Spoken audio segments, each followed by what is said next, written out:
RVBN, the Rich Video Blog Network, home to weekly NFL predictions, great personality profiles, great professional wrestling video blogs, great sports video blogs, great MBTA video blogs, and a whole lot more. Collection of my work goes back to June of 2014 on various social media websites. RVBN, the only video blog on the internet that matters. Time now is 7:23 in the morning, Belleville, Massachusetts, on Saturday, May 6, 2017.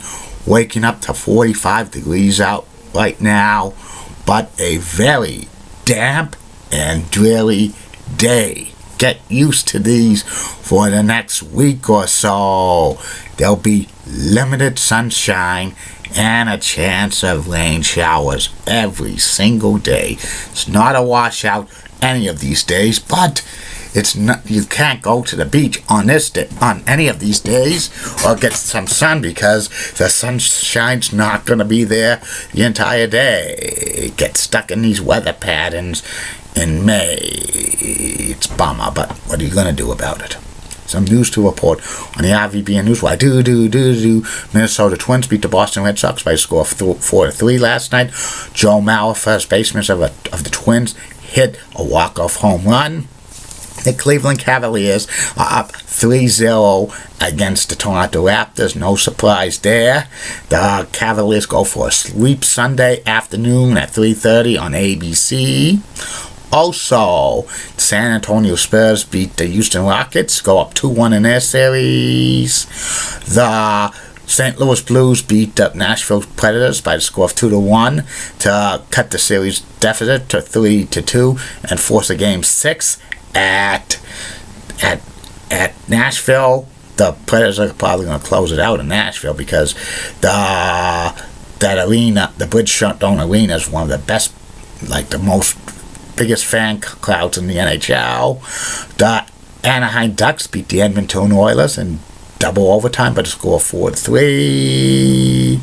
And the Kentucky Derby is today. And the Carolina Hurricanes re-signed goaltender Scott Darling to a 4-year contract extension worth $16.4 million. And prayers to country music singer Loretta Lynn, who is recovering from a stroke. Prayers to her family in this time of need. And that's about it on the news from the RVBN News. Why be back in a flash with my first video blog subject of the day, former NFL quarterback Trent Dilfer. But first, hear this. Get out. You're so sweet, 'cause they're cute. The more the merrier. Go find something to do. I know. I'm doing good. Want to put a wager on that, Richie? I don't care about game shows. Great quotes only on RVBN. Time now is 7:25 in the morning in Belleville, Massachusetts. I'm back. My first video blog subject of the day is the personality profile for May 6, 2017, Saturday morning.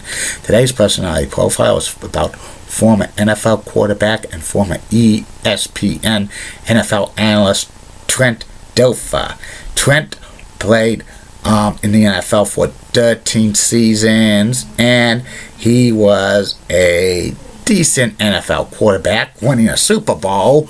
So he's a Super Bowl winning quarterback. He's known for being like one of those million analysts on the NFL on ESPN, and before he was laid off in April of 2017.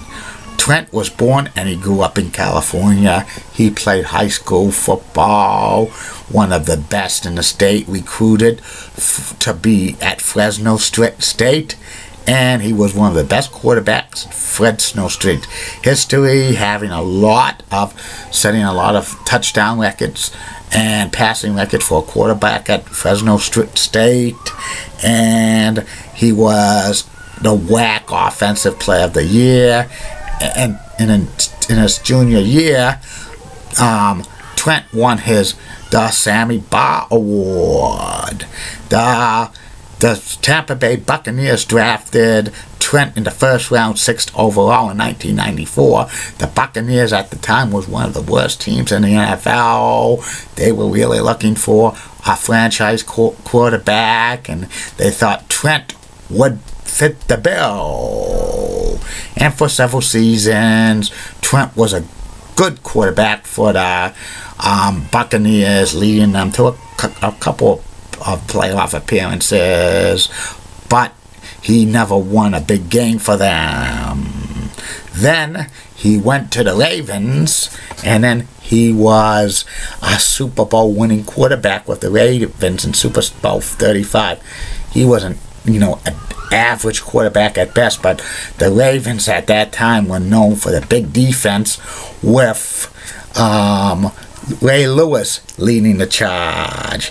Then Trent bounced around, quarterbacking the Seahawks, which he was the starting quarterback, winning actually the Steve Largent Award for the Seahawks. Then he went to the Browns and ending his career in the 49ers in 2007. So he was a journeyman quarterback in the NFL at best.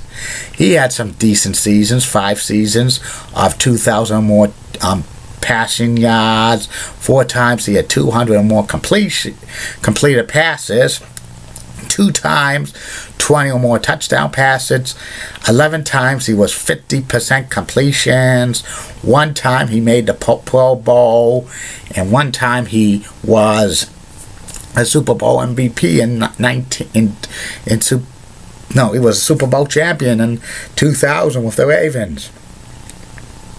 His career stats: 1,759 passing passes completed out of 3,172 attempts, a 55.5 successful completion rate, 20,518 yards, 113 touchdown passes, but he had 129 interceptions. That's not good for a quarterback to throw more interceptions than touchdown passes during a career. Trent was an average to mediocre quarterback at best, playing on some horrible teams towards the end of his career. After Trent retired from the NFL, he joined the NFL Network, first as a guest analyst in 2006 and 2008, actually was a color man for the Senior Bowl. And then in 2008, Trent signed with the worldwide leader in sports, ESPN, and for the next 9 years he was an NFL analyst for the NFL Countdown, NFL Insiders, and NFL Live and Sports Center. He was a decent NFL analyst. He was knowledgeable, and he gave a lot of good insights and commentary about certain players and coaches. In April of 2017, Trent was laid off from ESPN. His contract wasn't being renewed, so they just laid him off. And Trent is a decent NFL analyst, and I wouldn't be surprised if NFL Network or CBS Sports Network or even Fox tries to make a run at him. Trent's stats are not Hall of Fame material, so he's never going to be enshrined at Canton, Ohio as a quarterback or as a player, period. And that's about it on him. I'll be back with the second final video blog of the night, which will be about the top 10 goaltenders in NHL history never to win the Vezina Trophy. The Vezina Trophy is the best goaltender of the NHL in this season. Like I always say to end these video blogs, keep calm, everybody. I'm a Julie Brennan guy. Molly Olives and blonde of WCCO Oxen has nice legs. Elizabeth Hart, so stunning. She's the best. Amy Sweezy's awesome. Amy, Linda Church of WPIX channel of New York, such a rocking cougar. Got the best legs in New York City, bar none. Bob Gibbs of ABC 11 has a sweet southern accent. Best legs in Raleigh, North Carolina. Ren Claire of WHH channel 7 in Boston is so cute, and she's got the best legs in Boston. Jamie Hirsch of the NHL Network rocks, and she's got the best legs on the NHL Network. And Lisa Bell of New 6 Orlando, Florida has 4th best legs in Orlando, Florida, and a cute leggy brunette. Bye.